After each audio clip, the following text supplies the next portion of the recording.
Tiles వేయించి నీట్గా వేయించినాము. ఏమి లారీ పైన కూడా పగిలిపోకూడదు, దానికి ఏమి అబ్జెక్షన్ లేదు, అక్కడ ఉండే గేట్లు లేదు. కేవలం ఒక నోటీస్ కూడా ఇవ్వలేకనట్లా అక్కడ ఉండే వాళ్ళకి ఒకరు ఇన్ఫర్మేషన్ లేకుండా తేవడము గెదడిపోవడం అంటే ఏమిది? ఇది ఇప్పుడు కమిషనర్ గారికి ఫోన్ చేసి అడిగితే నిన్న నాకు తెలియదు వాళ్ళు ఎవరో చేశారు టిప్యూ అన్నారు. ప్లాన్ సెక్రటరీ ఏమన్నాడు, నేను లేదు సార్ మాకు కమిషనర్ సారే చెప్పినాడని ఆయన చెప్పినాడు. సరే మేము అడిగి దాని గురించి ఎంక్వైరీ చేస్తే బాబు అంటే మళ్ళీ అది తీసి 3 ఇండ్లు పడగొట్టుకొని వెళ్ళినారు.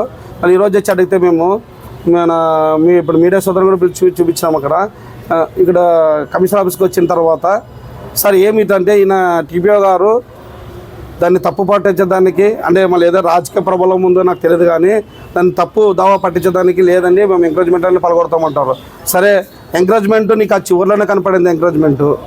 నేను అది కట్టించే 20 ఏళ్ళు అవుతుంది, ఆ 20 ఏళ్ళు లేని ఎంకరేజ్మెంట్ ఇప్పుడే అయిందా నీకు? సరే మళ్ళీ ఇప్పుడు కొత్త అన్నీ ఉన్నాయి, మళ్ళీ ఇక్కడ నుంచి తీసుకోపోదాము. పెద్ద నాయకులు ఉన్నారు, మళ్ళీ పెద్ద లీడర్స్ ఉన్నారు, పెద్ద ఆఫీసర్స్ ఉన్నారు, మళ్ళీ వాళ్ళందరూ పలగొట్టుకుని లైన్ రమ్మన్నారు. దాన్ని రోజు 100 పలగొట్టి చేసి చెప్తాను, 3 పలగొట్టి వచ్చి ఏదేదో ఇక్కడ మాకు కానెలు చెప్పే విధంగా ఉన్నారు ఈ టీపీఓ గారు. మళ్ళీ టీపీఓ గారి మీద ఉద్దేశపూర్వకంగా చేసినాడని నాకు ఇక్కడ ఉండేది ఈడ మిత్రులు మీకు కానీ ఇక్కడ మాకు కానీ ఉన్నది. మళ్ళీ ఈ విధంగా చేస్తే మేము నార్మల్ మనుషులుగా మేము ఫైట్ చేస్తాం ఏదైనా అన్యాయం జరిగితే. అటువంటిది మాకే అన్యాయం జరుగుతుంది అంటే మేము దాన్ని ఎంతటికైనా పోయేదానికి వదిలిపెట్టలేదు. ఇది ఎక్కడికైనా పోని మేము దాన్ని న్యాయం జరిగేంత వరకు మేము దాని మీద పోరాడదే తీరుతామని ముఖంగా చెప్తున్నాము. ఎందుకంటే మామూలు వ్యక్తికి నేను వచ్చి వీడు ఇంత గట్టిగా వాదించినా కూడా నాకు సరైన సమాధానం ఇవ్వలేకపోతున్నారు. మళ్ళీ ఇటువంటివి ఇక్కడ మన మామూలు వ్యక్తి ఎంతోమంది మున్సిపాలిటీకి తిరుగుతున్నారు, కాళ్ళు చెప్పులారుగా వాళ్ళు పరిష్కారం కావడం లేదంటే ఇంకా వీళ్ళు స్పందన ఎట్లుందో ఆలోచించాలా. తక్షణమే వీళ్ళు ముందు చూపు లేకున్నందుకు ఈరోజు నీళ్ళు కూడా చాలా ఇబ్బంది ఉంది. ఆదంలోనే 20 రోజులు 5 రోజులకు వస్తాయి ఇట్లా అంటే ఈ విధంగా ఉంది. కానీ వీటి మీద దృష్టి పెట్టుకోలేకున్నట్లా మా మీద పెట్టడం ఏమో నాకు అర్థం కాలేదు. ఇది రాజకీయ దుర్దేశంతోనే జరిగిందని భావిస్తూ ఈ విధంగా మీ మీడియా మిత్రులందరికీ నమస్కరిస్తున్నాను. ఇట్లో రమేష్ యాదవ్, ఆదోని కాంగ్రెస్ పార్టీ ఇన్ఛార్జిని. మున్సిపాలిటీని డెవలప్ చేసినారు వాస్తవమే, రోడ్ అందరూ యువతల సైడ్ ఎంకరేజ్మెంట్ చేయలేదు. డివైడర్లు మాత్రం బీభత్సంగా అంత పెద్ద సైజులు వేసినారు. రోడ్ ఎంకరేజ్మెంట్ చేసి రోడ్డు విస్తీర్ణం చేసి రోడ్డు వేసినా ఒక లెక్క ఉంటుంది, కానీ ఇంత పెద్ద డివైడర్ వేసినా ఒకటేసారి. నార్మల్ సైజ్ ఉండే డివైడర్ ఇప్పుడు నువ్వు అంత పెద్ద డివైడర్ వేసి కనీసం 2-3 వెహికల్స్ పోతాయి. ఒక సైడ్ 2 వెహికల్స్, ఇంకొక సైడ్ 2 వెహికల్స్ పోతాయి. అంత పెద్ద డివైడర్ వేసి ఎవరికి ఉపయోగం? చిన్న డివైడర్గా ఉండి ఏదైనా నార్మల్గా అట్లా రోడ్డు ఉంటే సరిపోతుండే. రోడ్ అన్నా ఎన్కరేజ్ చేయి, పెద్ద రోడ్ అంటే ఎక్స్టెండ్ చేయండి. ఎక్స్టెండ్ చేసినాక అంత పెద్ద డివైడర్ వేసినా ఒక లెక్క.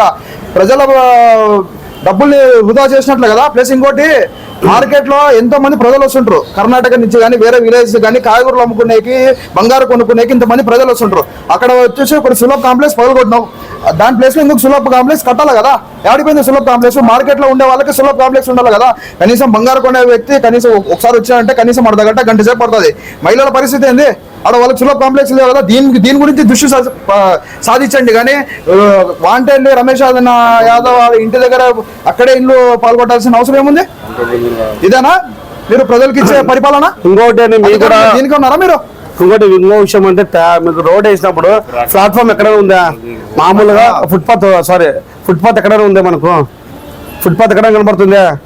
మళ్ళీ ఇక్కడే ఇప్పుడు ఎమ్మినూరు పొలం రండి, ఫుట్పాత్ సపరేట్ టైల్స్ వేసి సపరేట్ ఒక ఫుట్పాత్. ఆ ఫుట్పాత్ ఎందుకు? వాకింగ్కి ముసలోళ్ళకు నడుస్తుంటారు, ఎందుకంటే ట్రాఫిక్ నడిచి ఏదో కుదురుతుంది అన్నది. అంటే వీళ్ళు దాని మీద శ్రద్ధ లేదు, కానీ ప్రశ్నించే వ్యక్తి మీదనే పోయి వాళ్ళనే టార్గెట్ చేసుకుని చేయడం ఇది చాలా బాధాకరము. కానీ దీన్ని ఇట్లా చేస్తే మేము ఊరుకుంటే ప్రసక్తి లేదు. ఎక్కడికైనా ఎంతవరకైనా మేము పోతాము, మా ప్రాణాలు పోయేంతవరకైనా మేము పోరాడి ప్రజల పక్షం నిలబడతాము. ఈరోజు రమేష్ యాదవ్ కాదు, ఇంకా రేపు పొద్దున మామూలు వ్యక్తి కూడా జరిగిన కూడా మేము వదిలే ప్రసక్తి లేదని కూడా తెలియజేస్తున్నాము. ప్రస్తుతము రాజకీయం మారిందని చెప్పి కేవలం ఎమ్మెల్యే మెప్పు కోసము ఈ ఎంకరేజ్మెంట్ జరుగుతున్నట్లు టౌన్లో కనబడుతుంది. వాస్తవంగా మీరు ఎంకరేజ్మెంట్ చేయాలనుకుంటే ఒక పక్క ఒక ఇనిషియల్గా ఒక కాలనీనో ఒక రోడో తీసుకొని ఖచ్చితంగా ఫస్ట్ దాన్ని డెవలప్మెంట్ చేసి జనాలు చూపించి అప్పుడు మీరు ఎంకరేజ్మెంట్ చేసిన జనాల పక్షాన, పార్టీ పక్షాన మేమందరూ ఖచ్చితంగా వాళ్ళకి సహకరిస్తాము. కాంగ్రెస్ పార్టీ తరఫున మేము అందరూ సహకరిస్తాము. ఏదో 4 రోజులు బస్టాండ్ దగ్గర గెలికితిరి, తర్వాత పోయి కాలనీలో గెలికితిరి, దానికి దీనికి సంబంధమే లేదు.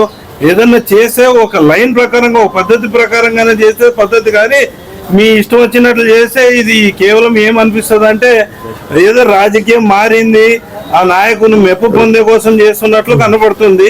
దయచేసి ఇది ఇట్లా కాకున్నట్ల ప్రజలకి సౌకర్యం అయ్యేటట్లా, ఎందుకంటే ఎంక్రోచ్మెంట్ అనేది 20 ఏళ్ళ నుంచి ఆదంలో జరుగుతూనే ఉంది.